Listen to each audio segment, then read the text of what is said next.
Hello, good morning mga kasandi, and once again, welcome to my kitchen. Ito naman tayo sa ating kusina at tayo na naman ay maghahanda ng ating kakainin sa araw na ito. At syempre, medyo special ang ating lulutuin ngayong araw na ito para sa inyo mga kaibigan. So, abang-abang tayo at marami kayong matutunan dito sa aking kusina. Ito nga pa ang aking kusina. Ayan. Ayan.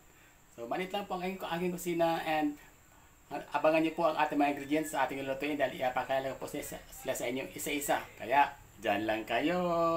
Dito na mga kaibigan ang ating mga ingredients na gamitin sa ating pagluluto. Siyempre ang ating main ingredient pa ako ditong, ayan, pata. So meron ako ditong 4 na pirasong pata na katamtaman lang ang pagkakahiwa natin dyan. Ayan, so ganyan lang po siya mga kaibigan. At siyempre para tayo makapagluto, kailangan natin ng mga, ito, meron ako ditong bawang, ayan, sibuyas, meron ako ditong pamintang buo. Siyempre meron ako pamintang durog, meron ako ditong star anise at ang ating, ayan, laurel. Meron ako ditong nor pork cubes at meron ako ditong toyo at ang ating soda. Siyempre, tayo magluto ng humba. Kaya bumili ako ng bulaklak ng saging. Biruin mga kaibigan ito, 10 piso yan na. Kalit-liit na yan. Kaya nabitin ako. Ang ginawa ko, bumili ako ng puso ng saging at kukunin ko yung bulaklak niya para makontenta ako dun sa bulaklak ng saging. Di ba mga kaibigan? Maging wais na lang tayo sa ating pagluto sa mahal ng bilihin ngayon. So ito ay 25 pesos. Itong dalawang ito ay 20 pesos at nagsisi ako dyan. Nagsisi ako dyan kasi 20 pesos sa karampot. So dito ko sa 25 pesos marami siya. So mga kaibigan, abang-abang lang. At siyempre para simulan ng ating pagluto mga kaibigan, ito meron ako ditong pinapakulo ang tubig. At ilagay natin itong ating pork. Ayan, itong ating pata, ilagay natin siya doon.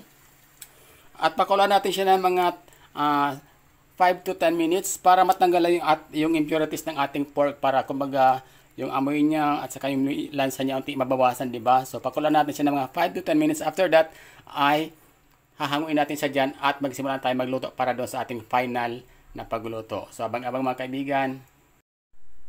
So ito na mga kaibigan ang ating ginawa dyan sa bulaklak ng saging. Tinanggal natin yung parang ito, yung parang palito ng posporo. Ayan, tinanggal natin siya para kasi matigas kasi ito matigas ito eh. So ito lang kukunin natin dyan. So ayan mga kaibigan, at maya-maya lang ng konti ay uumpisahan natin ang ating pagluluto ng ating pata humba. So ayan, para sa pagpatuloy ng ating pagluluto ay ito na nga po yung ating pinakuluan kanina na pata. At dito naman ay meron na tayong pinapainit na mantika. At syempre, para sa pagsisimula ng ating pagluto, tayo muna ay magigisa ng ating bawang.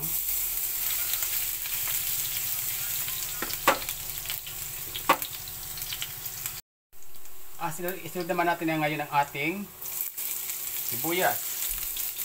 So, hintayin lang natin na medyo mag golden brown yung ating bawang bago natin ilagay ang ating susunod na ingredients sa ating pagluluto. So, abang-abang lang kayo mga kaibigan at huwag kayong mainit dahil masarap itong ating niluto ngayong araw. Kapag golden brown na yung ating bawang, ay ilalagay natin itong ating pata. Ayan. At medyo sasagmunsyalan natin ng unti para kumbaga maprito ng bahagya yung ating magkabila ang parte ng ating pata.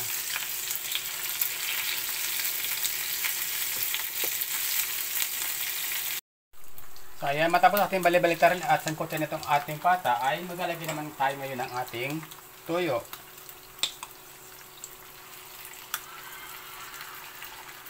Ayan. So tansyahin na lang na po natin ang ating paglalagay ng tuyo. Hindi po talaga ako nagsusukat ng mga aking mga ingredients. Tinatansya ko na lang mga paglalagay ko dyan. So kung gusto ninyo na medyo mas angat ang ng toyo, pwede tayo magdagdag. Pero para sa akin gusto ko tama lang. Siyempre maglalagay din pa ako ng konting suka. Alam mo kasi ang suka, minsan, ito hindi lang basta panlagay sa ating niluluto, kundi nakakatulong din ito para ma-preserve natin yung ating niluluto para hindi siya agad-agad napapanis. Di po ba mga kaibigan? So ganyan lang pong ating ginagawa dyan. So medyo balik-baliktad lang natin.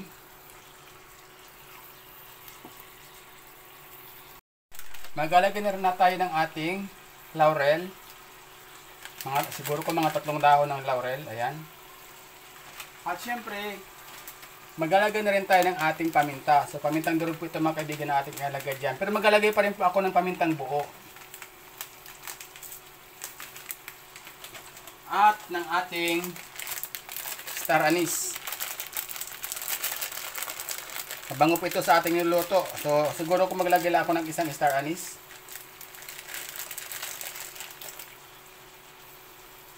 Ayan. At siyempre, ang ating soda.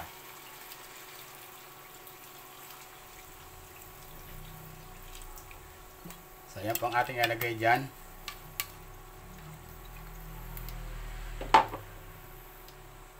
Lutuin lang natin siya sa katamtamang apoy. So, medyo sanggutin ko lang po ng unti. Medyo baliktarin ko lang siya.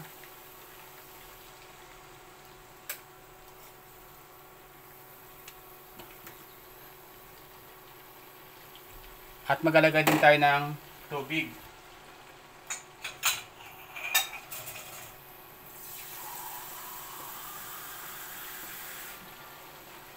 So dito, at ang ating tubig, tansyan lang natin na medyo angat doon sa ating niluto. Ayan. At pagkatapos yan, siyempre, tatakpan natin siya.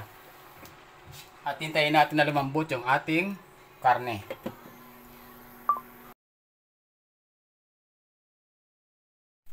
So ayan, dahil kulong-kulo na yung ating pata, pakalipas ng ilang minuto, ay lalagyan na natin itong ating pork cubes para mas maging malasa siya at maging malinamnam. Ayan.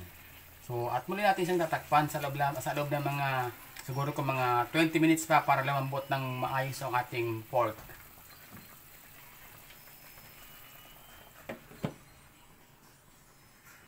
So, ayan mga kapatid, after 30 minutes, atin nabisi tayo ng ating niluluto. At sigurado kung malambot na itong ating pork. Yan natin. Uy! Uy! Uy! Malambot na nga. Pero parang medyo umunti ang sabaw niya, no? So, siguro kung magdagdag tayo ng kunti lang para mabalance yung ating sabaw. Dagdagan natin ng kunti. At medyo lakasan natin ng apoy. Maglalagay na pala tayo ng ng ating black beans. So, ilagay natin ang ating black beans. Medyo nagasan natin ng unti kasi sobrang maalat po yan.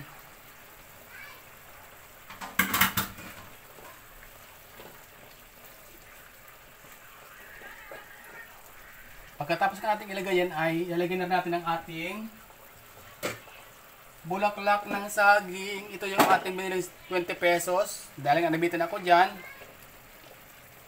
maglalagay ako ng sariwa na bulaklak ng saging. Ayan. So dito tayo makukontento. Ayan. At syempre, hahaluin din natin at muli natin tatakpan siguro sa loob ng mga 5 to 10 minutes. Sa mahinang apoy lamang po tayo. So ayan mga kaibigan. Takpan natin.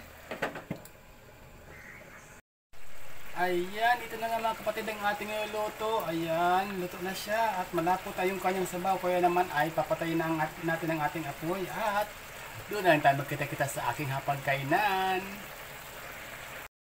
Ayan, at ito na nga po mga kapatid ang ating naging output. Ayan, nakakagutom naman at talaga namang katakam-takam ang bango-bango niya. Lalo na yung amoy ng ating nilagay na star anise, talaga namang nanonood sa laman ng ating niluto, yung ating star anise. At yung mga sangkap na nilagay natin dyan, talaga namang lasap na lasap ang lahat ng ating mga sangkap na nilagay dyan. Kaya mga kaibigan, ako ay nagugutom na kaya naman, hindi ko napatagalin pa ito. Dito na nga at nakaready na ang aking, ayan. So tara, kain na tayo. Saan ubangin tayo natin mga kapatid? Siyempre, kain na, kaya naman. Ako'y maalam na. Maraming salamat sa inyong panonood at hanggang sa muli. Bye-bye!